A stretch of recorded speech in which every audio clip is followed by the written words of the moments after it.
Hinikayat ng Malacanang ang mga magsasaka na ibenta ang kanilang inaning palay direkta sa National Food Authority para makakuha ng mas mataas na presyo.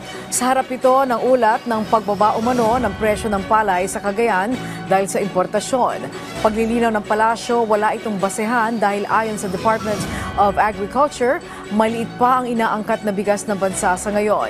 Posibleng ang mga trader anya nag-iimpluwensya sa kasalukuyang presyo. Pinayuhan ng palasyo ang mga magsasaka na makipag-ugnayan sa mga lokal na pamahalaan para tulungan silang mahakot ang mga palay sa mga NFA buying station. Kasalukuyang nasa proseso na ang DA ng procurement ng mga truck para matulungan ang mga magsasaka na may hatid ang kanilang palay sa NFA at kumita ng mas malaki.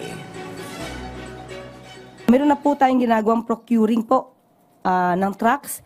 At hindi lamang po siguro ngayon kasi ngayon po lang po nagkakaroon ng bidding para po pag nagkaroon na po tayo ng sasakyan ay diretso na po natin yung mga farmers at hindi po sila mahirapan na mabenta ang kanilang palay sa NFA.